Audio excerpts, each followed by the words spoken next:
嗯，不过这哪里呢？就是大船。 对，他们很明白，提前进行一手拉点，然后拉到木的话，进行的就更加慢一点了。但是还是想要去双11先找一下，就这样顺道也可以赶一下守门人的电击嘛，让你的破狱速度慢一点。先跟翻下来，其实这样有个问题呢，你看心理学家和那个守门人被架在了一起，对，就跑图了。心理学家其实也不敢茫然转走，突然转走的话有可能会被看到，然后就换一个节奏。而且他也不太好去破译这个密码机，因为可能我转头就来追你了。这边 P 的熟练度很高，他是先把守门人的铲子打出来，然后再留个隐喻在板子外面，然后再回速，然后瞬间拿到这一刀。是的，而且双11的话，左边那个板子已经踩过了，现在这个点不好玩了，你只能说直接下铲，不然你转不走了。哇，上来的话这个节奏有点太快了。刚才是守门人他自己出铲了，就是可能有点觉得是我省一个铲子。对，他是出铲然后过板了。是的，是的。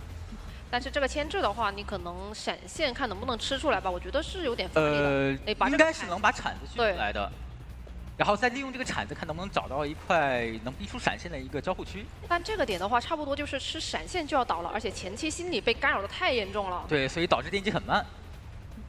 这里能够吃闪，还行，达到这隔双刀。是的，是的，是的，有惊无险的。对，不过他其实也是防到你这个闪现嘛。没错，没错。那这边的话，就看一下心理学家其实已经是准备来救援，因为他位置比较近嘛，开局被影响的比较严重，并且他携带了一个化险为夷，可以进行第一波救援。是的，本来的话他们是3个化险为夷，不管说你追谁，其实外面都还有2个能够去拖时间。但是这波救的其实有点早。对，看能不能再绕一下吧，因为你心里本来也是多一个状态。他这几波的人皇步还是扭得很好的，就稍微拖了一点点时间。是的，是的，是的。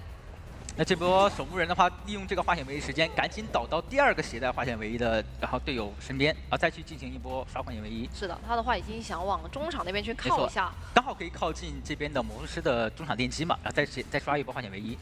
但这样子的话，其实他们密码机会有点慢，因为你前期心理本来就是被干扰的比较严重。但是这波回速好像并没有回到守门人旁边啊，他需要去，因为在他隐喻断了，需要走过去，要去捡一下这个。就多拖了点时间。没错。不过整体来说影响倒不是很大，因为你挂完之后，现在还有3台机是需要去补的嘛，有一个人要过来救人，密码机怎么都不够。已经是提前蹲好了，但是 Peter 这边是嗅到了这边的位置。因为刚刚也是在中场附近破译嘛。所以是想过来逼救一下。先打一刀魔术师，有点想打针对，还是想搏震慑？先看一下魔术跟他的一个博弈，因为魔术那边你不出刀，他其实心理压力也很大。是的，是的。直接救下来了。有点是想打针对，就是比较稳健，但其实电击还差的有点多的。是的，其实我是觉得你可能直接出一刀，一会儿续节奏会更好。对，因为先把魔术师状态打下来之后。然后第2波的话，你续节奏的话，就有一个半血，就更好续一点。对，然后心理刚刚的话也是已经掉了那个状态嘛。想再摊一下魔术师，但是也没给机会。其实他是打的想要去摊一下救人位的状态。那如果说这个选择的话，可能还是先打一刀会比较好。但这个点的话，他是觉得说会倒到最角落。不过是看到那个星星了。是的，是的。那这样子上挂了之后的话，电击只会来到最后的20%左右了。那这个传送的话，交了可能会开门战的话是没有技能。如果交了的话，其实你是得一直围绕着他们。对，得把第2个传送再拖出来。得先拖出来之后才好说，然后也是可以去慢慢磨掉他们的状态，但是不要离这台密码机太远。就被逼迫让对面的求生者兴起，然后把这个传送拖出来，那这样也不亏。先看一下回速。西洋那边是在双11角落兴起了一台。是的，是这边看到了魔术师，但是他因为近点了，也不太好深追。而且这2个角色的话，都是有一些道具可以进行牵制的。其实 Peter 现在他思路就比较清晰嘛，就是我拖我自己的传送，然后求生者这边也是，就是能不给状态就尽量不要给状态。是的。他在 Peter 还在看。已经回去了，但是他肯定会立马回去的。那这样的有没有机会一波直接开呢？看一下。压好了，而且这边你开了之后，其实他自己本身有道具，有飞轮可以再拖，卡了一下位。而且这样子的话，你传送也拖不好。翻过去，那这样子还有一根魔术棒以及一个飞轮，决定先守门。是的，想要去找一下这个比较好抓的心理。没错，毕竟有一个道具，这个板子需要博弈。那这样子的话很可惜，让他转到前面的长窗。而且今天的话，感觉 Peter 整体的一个手感可能还没上来。不过没关系，就为什么呢？因为那边小门是没有人贴的，暂时还没贴到。你看他的传送 CD 是20秒钟时间，是有机会能拦截到小门的，所以他这把还是有争胜的面。是的，得看一下他们另外一个求生者在哪里进行去卡人嘛。这个门的话，可能会开到一个70%、80%左右的时候，他的传送就会好。是，这个 Peter 能不能抓住这波机会？他先是排一下，就大概排一个你耳鸣的范围嘛。现在传送好了，直接传送过去。这边是一个魔术50多，其实马上就要开这门。顶着鳞片想把这个门强开，但是抓到了2个鳞片中间的一个空格 CD。是的，那这样子的话，这把就要冲着一个多抓去了，因为你门没点开，你如果说挂在这个地方，他是要比你先绕的。对他现在魔术师得怎么做呢？就是赶紧去把幸运条叫下来，然后一个人去卡教授，然后一个人去卖了去点门，去分开跑。先确定稳定跑一个，看能不能再争取一个吧，因为你这个距离肯定是救不了小木屋的那个教授了。没错没错。但是这个点的话，你点门的那个人也拖不了太久了，那个门是新的门。而且这边主要是没有板子啊。放个魔术棒卡背，这个 Peter 他是有了解的，他并没有就是。是的，在一个太过大意使用自己的隐喻，是的。再把鳞片骗出来，那这波一定是牵制不动了。但拖不住了。那边西亚还在点门。门是守不住了，就只能说是拿下一个3抓，但是这个。局势拿下3抓，对于 Peter 来说，我觉得是赚的。我觉得是亏的，看中间哪个节奏吧。因为对于一开始的那个击倒，我觉得是有个多抓面，但是到刚他手部他就是这首博言选出来就是我 BOE， 你是选到了中间。飞轮加化险为夷的一个飞行家，抓这边的大门的飞行家，这样的话对于 AI 来说的话，可以闷掉一个化险为夷。是。大副的话，他可以绕一下，然后去破译中场的密码机。但是卡内克时间没看到。是的，直接就没有给任何的升位机会啊。感觉是嗅到了卡兹内克应该是往这边来了，但是暂时不太确定他的方位。好在跛脚羊他是一个不害怕逛街的监管者，还在看到脚印了。看到脚印了。是的。这个地形对于飞行家来说比较有利，就是大船没有板区，可能不太好牵制跛脚羊。看。不过现在的话，愿力其实会比较多一点。看能否利用这个高地差。哎，但是这个笼子好像不太方便走84。是，所以说只能先去跟一下钻笼。但是过来的话，其实第一时间也没有发现飞行家的位置。而且他是利用这个笼的最后1秒钻回去了，他现在在2楼。然后在2楼。是的，是的。就卡了一个高低差。没错，而且就高低差反而是让求生者那边利用起来了。他只是交了一个小的那个飞行器而已，他现在鳞片还在，鳞片飞轮都还在的。是的，而且过来的话，这里还能再操作一下一个飞轮先交出来。哎，有点小卡脚，不过，算是有点小失误，不过没事，因为他还有个悬停。是的，这里的话还能再拖一下，不过现在的话，他闪现也好了。看一下有没有说法，这里能稍微补一下板。可以的，他算是抓到了卡兹内口交飞行器的一个 CD 时间。是，然后他其实卡兹内口那边也想拖嘛，想跟你先补板，不过他也是很果断的把这个闪现交出来，不需要跟你去补，反正你还没好。对，之前你看，现在就回到赛前这个悬点，这个电机是不是飞快？是，你不管抓谁，这个电机它都是这么快。而且喜纳米他过来的话，其实拦截的风险会比较低一点点，相对来说是比较近的。已经吃出来闪现了嘛，就是搏一下这个。而且大副的话有一个优势，就是它可以进行一波压血。是因为它的话可以去通过摇怀表，然后去拖你那个淘汰进度条。没错。然后再拖。哎，这是拿到了。下来。想去摊一个双倒，因为他现在愿力非常多。是的，不过也是顺利的摊到了这个双倒。卡在内后这边还有悬停，就是这个摊双倒的话，看能不能卡在以后抓住这波机会，然后牵制起来。他们的话，因为这把是只带2个化险为夷，如果说压满那波是没圈去拖时间的。对，再套一个龙。最后一码钻过去，交出飞行器，继续拉开距离。哎，但是最后一喷可能会有点失误。是的，因为它这个确实比较难把握，因为你钻过去之后是一个完全不同的方向，然后你的飞行家操作难度又很高。那这样子的话，对于就是 AI 来说的话是非常赚的，因为你打了一个双倒，并且飞行家这波也没有特别长的一个2次牵制。且刚刚也是摊了一个双倒之后，其实密码机有点跟不上。教授这边是没有携带化险为夷的，打一刀抓下来，他是想打一个那个骁龙后摇，然后直接打一个正上，不过是被哈比斯那边搏一刀了。我这里的话还有道具，看能不能进行一波36。很可惜飞轮没有交出来。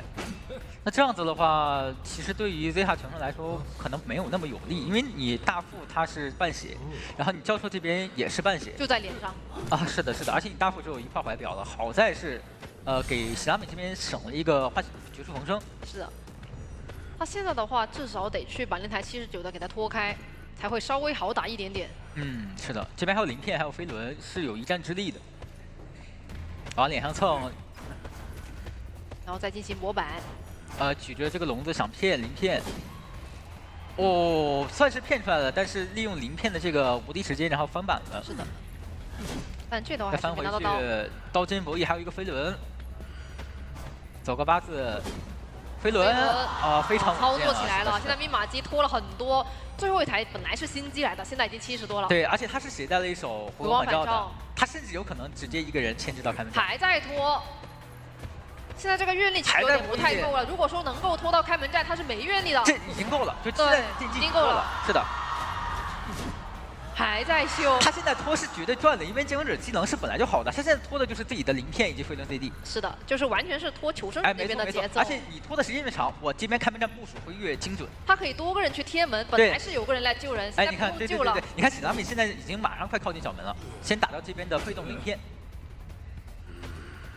但这边的话，其实处理哈梅斯是花了很多的时间，本来真的差很多。而且你看哈梅斯这边非常细节，为什么呢？因为他拉离了大船，最后一台电机是大船压的机嘛。是的。就意味着什么？多伊斯这边只能是亮了肌肉去破一大门，然后这边哈梅斯，然后利用这个时间倒在双11靠近小门的方位，然后会好一点。而且双11其实点位是全新的嘛，板子也都还在，一会儿博弈的空间也多。我觉得他们这个铺排确实是因为哈梅斯他本身的一个牵制时间，然后做出来的。不急，他现在就是你如果不打，哦打了就直接亮，不打回光返照。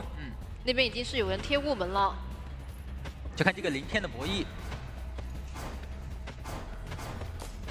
交出来，钻过去，第二段很稳啊。但是交出来，对，是的，是的，这样小门开完了，但是多伊斯那边不太好走，因为他是大船压的机，他只能被迫开大门。是的，不过还有一个好消息，就是在于你的教授其实是没挂过的，那你点完小门的人可以稍微出来卡一下。如果你说管到大门那边，你可以立马过来接着救。那如果不行的话，其实他们两边也都就是分开两边。对，喜拉米这边已经开始行动，你看他这个身位离魔术师这边离教授这边是很近。是的，他这个围龙感觉有点失误。有点浪费了。是，但是这个传送传到小门的话，那边救下来人甚至有机会能2个人一起出大门完成1波3跑啊！哇，而且你愿力交了那么多，你现在赶回去感觉很乏力啊。还是很难。能救下来。对，能救下来，但就是能救的。很难去进行1波3跑，只能看这边决定让哈梅斯这边走门，然后喜拉米利用这个怀表狂压，看能不能走一个小船地窖。是的，反正不管怎么说，两边分开跑。我怎么都有一个人能跑吧？对的，这边有飞轮有鳞片，还真有冲门的说法。看能不能操作一手？就现在已经保底是一个平，有一点点丢视野了。是的。所以选择先放一个围龙过来，但这个愿力的话，其实还是整个战斗是有点低了。对，只能再套那还行，算是博弈到了，没有说是被拿到一个3跑。是的，多里斯那边也是转身离开，不多看一眼。还是多看了一眼的。看一眼是等监管者过来的那一眼，对。但是哈梅斯倒下那一瞬间，他立马走了。对，这个传送确实看得人心惊肉跳，因为你毕竟还好是跛脚羊，是一个机制比较强力的监管者。而且还有就是他传送前面交了2个围龙，感觉有点浪费愿力了。对的。就感觉整体的一个收益，但是还没有到，而且有飞轮有鳞片，有没有说法？哈梅斯，我觉得非常有说法呀，现在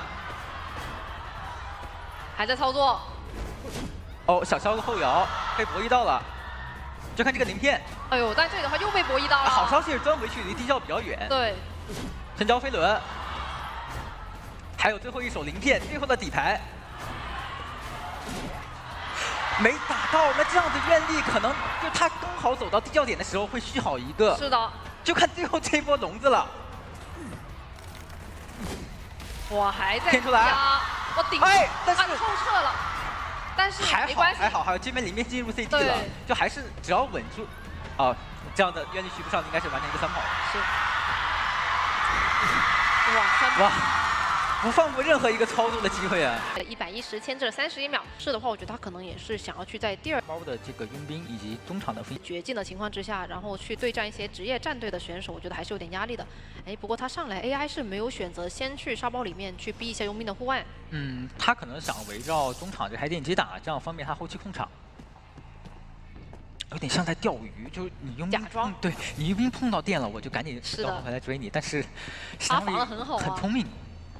因为这种时候，其实你打隐士的话，救人位他会先防啊，是的，碰电了。就你越是这种4黑对局啊，你越是不急着碰电。是的，而且第一时间他是没有发现佣兵的位置，没有找到这个视野。哎，反而越排越远了。但这样子的话，不太好排了，有点。哦，不过他没有走得太远。他得去前面那个。对，他得绕前面可能会好一点。绕这个墙的话比较好排到。隔墙上电，直接弹护腕一点机会都不给啊！这是。然后再去跟你绕一下这个高墙。这个点位又想压下，但是这样子的话是肯定能发现的。有闪现好了，要规避一下这个闪现。你觉得有点大胆了是吗？对，还行还行。只是佣兵他交互速度比较快嘛，所以他也可以大胆翻。是的。然后再交了第2个护腕，拉开一定距离。这个牵制真的是一点机会都不给。这边有闪现开刀的说法。还行，开到了。对，这样子的话，队友是已经提前把电切好了，避免你直接断电嘛。最后一个护腕直接弹出来规避上电。是。我觉得这个牵制很完美，就是闪现开刀，并且3个护腕弹完，然后1个电都还没吃到。然后外面状态其实也是维持的比较好的。而且你看邮差这个双弹性，它一直还在，就是你还有一波弹射拉。他觉得佣兵会在那个板子跟他进行博弈，但其实喜拉米那边已经是拉到了这个窗户去了。是的，是的。而且这一刀下去，其实你是不会倒地的。没错，外面是带了2个蓝。对，还可以弹射弹出来，再进行一波拉电。给一刀，但是不会倒。那这样子只能上蓝电去到这边的希拉米。多丽斯这边能摸到红电吗？哎，摸到红电了。那这样只能被迫上蓝。但是这一下的话，其实你翻到窗户又多拖了一点时间。算是知道自己牵制不动了，所以稍微倒的离椅子远一点。卡兹内克这边也是一眼都不贪电机啊，直接就朝希拉米这边方向来了。是的，密码机的话是3台多了。其实这个佣兵对于一个隐士局，我觉得他牵制的非常成功的。非常成功，就你能做到闪现开第1刀，并且3个护腕弹完，1个电都没有伤到，已经是非常优秀的。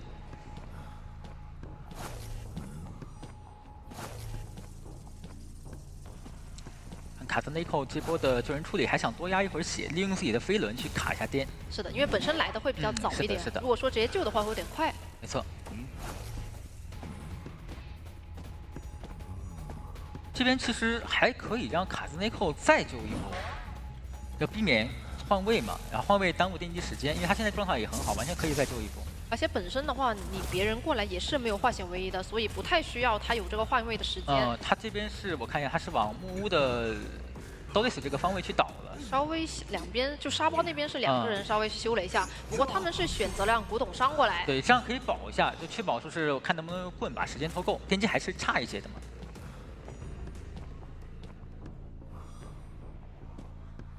但这里他是有点没看到刚刚古董伤过来。算是成功贴近到了椅子，而且也没有干扰到外面的密码机。想博弈一个救不下来，那血线还有点早啊。对对对，这样子反而是有点耗自己的电了。直接救下来，那得补一棍，补2棍，确保佣兵成功翻过交互。但是闪现好了，这个闪现稍微没有把控好。对，但是古董伤那边过来，对，他是想云门过来扛刀。是。降临，但是可以这边是可以吃一刀的，而且红电的话还是不会死，还得再扛。他们直接上蓝电了。没错，已经算是要压好的。是的，加上你其实刚刚是教完这个技能，你现在2手空空的开门战，而且这边还有地窖。对。所以他们那边已经是安排了多丽斯去贴月亮门，然后哈梅斯去切大门。想换一下这边的多丽斯节奏。可能是想先把这个门给他管一下但是多丽斯这边是可以先吃一刀的。那边卡兹内克想用飞轮规避一下，手上的话也还有一个飞轮。是的。上一个红电没上到，但是多丽斯他现在的目标就是赶紧拉远了，先确保一个3跑，之后再说。哪怕这边没有地窖也没关系，先把队友掩护走再说。这里的话狗还咬到了。一个白脚狗非常惊险。那你这个时间的话，其实到你插完刀，然后挂上门已经开完了。没有办法再进行一个拦截那个整个平局了。那在第2局的上半场，Zeta 求生者那边又完成了一个9次击倒求生者4次，控场了。没错，他现在逃骗，他要追的人就都是所以选的也是比较常规。那看一下 Peter 的选择，上来是伊斯人先往大门的方向去靠。可能会是先干扰，因为大门这边是一个杂技演员，算是比较好溜的一个求生者。干扰一下，然后找这边的古董商。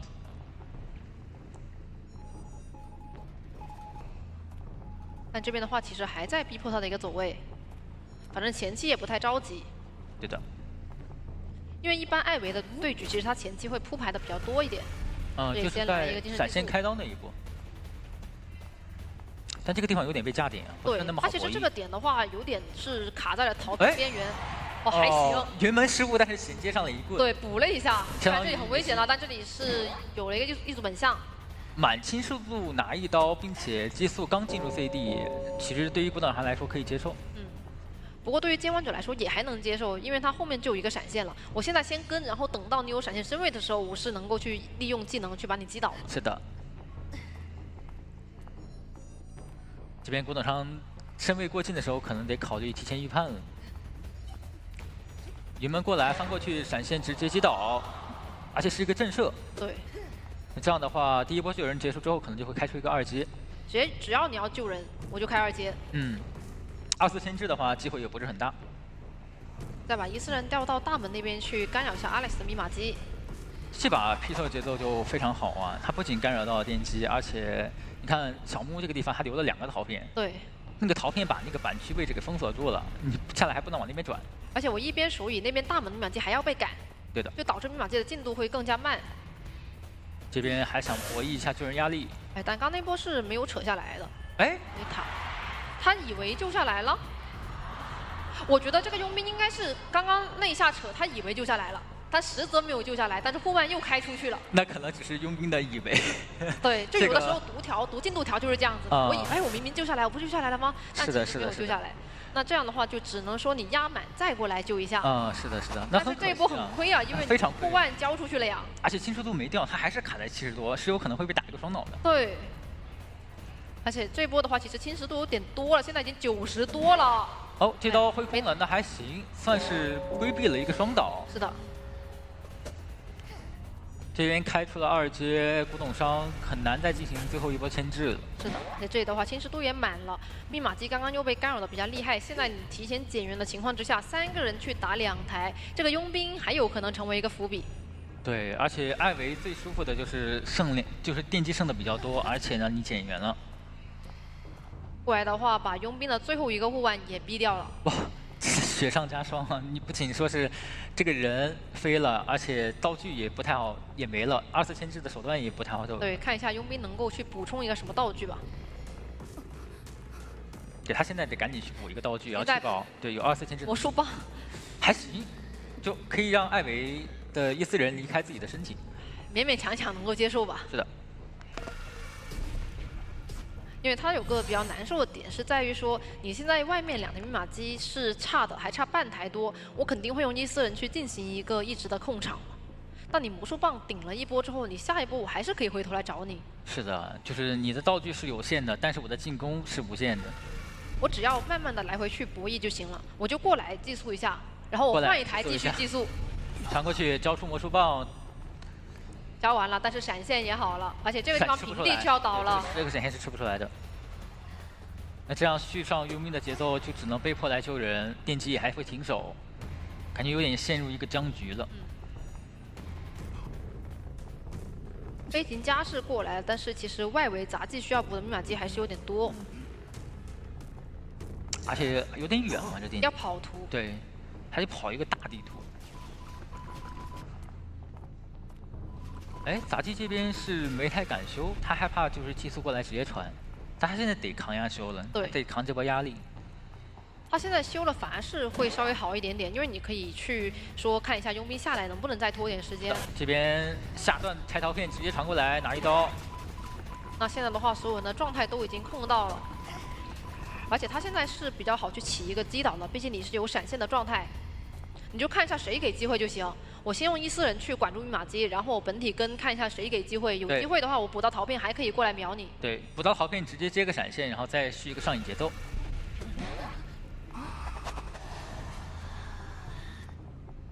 且外面的话，密码机不太够的情况之下，又有点没有机会调整。佣兵是摸了一个镇静剂在调整了。算是一根救命稻草。这样把状态调整上来之后，有破译密码机的手段，可以站一住脚，多吃一格恐惧值。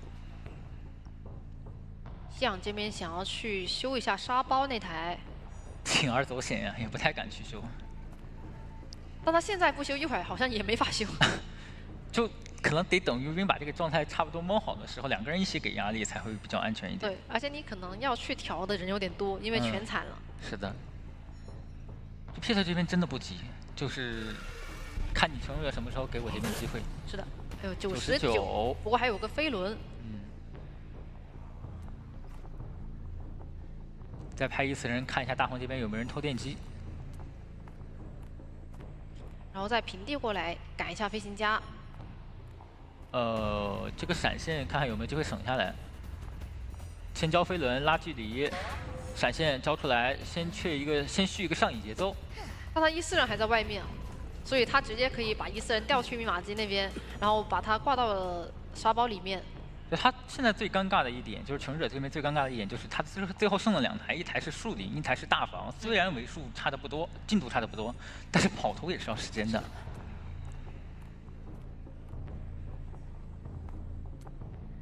而且目前的话，其实看下来，你那边在跑图的时候，那边已经要过来救人了，就有点拖时间。其实，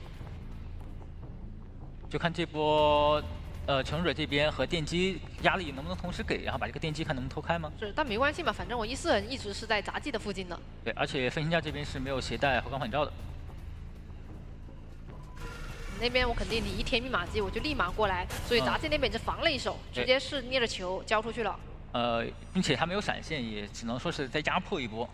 但我起码能够先管住大门的这台，然后去拖技能嘛，还有开门战要打。对。因为这把 Peter 他是只需要保平，那我一会儿等到闪现好了，我就留一个，就至少能够去把这一局拿下。哎，这边好像摸箱子被嗅到了，看一下能够补充什么道具。还没补充好，得赶紧撒手，因为你的跑片给到了，是的。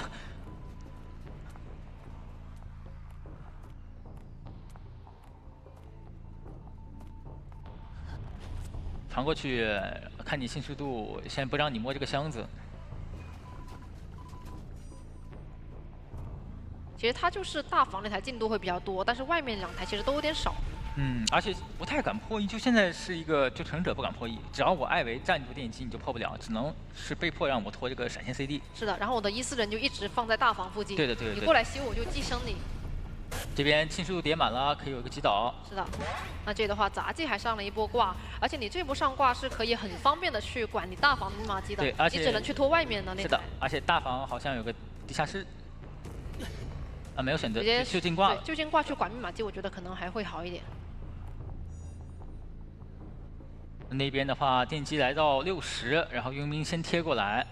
其实现在修机还是有点提心吊胆啊。好在2阶没好，闪现但是好的。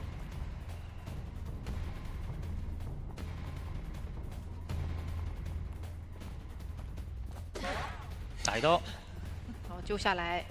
但是电机不够啊。对，木屋那台是不够的，是少的。那我这个时候只要伊斯人那边先给你来一个寄速就行。闪现再击倒杂技，那这样子佣兵击倒是吧？然后杂技上蚁，谁来救这个杂技？然后并且你的电机那边还有个陶片。是的，飞行家其实本身也是一个半状态，所以我觉得你看下来之后，其实大家都没有什么太大的机会了。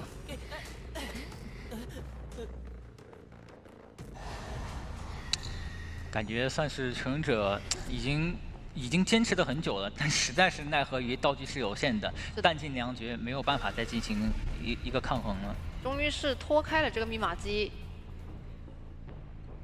那你半状态的佣兵也没有道具，可能是救人压力上面也比较难给到。对，你不可能把这个人救下来，并且呢，你只要敢开门，我伊斯人可以继续寄宿你。哎，看一下佣兵现在冲过去了，但是淘汰进度条其实是比较极限的。对的。那这样子的话，也可以算是 Zeta， 然后拿下了。这边也是击倒了佣兵。但是那边小门还有个伊斯人，所以小门你也点不了。对，点不了。而且闪现战士，但是还没好，但是2级好。99，前面这个板区不太好进行一波博弈。其实佣兵那边起来还要很久。那这样的话可能就拿下一个4抓。我感觉今天 Zeta 这边 MVP 的竞争好多。我觉得吧，他应该是第1局和第2局全准那边感染到了 Peter。然后过来的话也是想要再去找一下这个佣兵。反正我觉得看下来的话，确实 Zeta 那边今天的状态会更加好一点点。因为你像 UD 的话，他们本身是一个有点像民间战队嘛，那你这样子打出来的话，其实整体的一个磨合，就相对来说没有职业战队那么好。但是也可以看到他们韧性很足啊，一直打到了最后一刻，然后把道具耗完了之后，然后又上瘾这种机会的。对，因为你其实打控场前的监管者会有一点点乏力。对的。那也是顺利的把2位求生者都淘汰，拿下了一个4抓。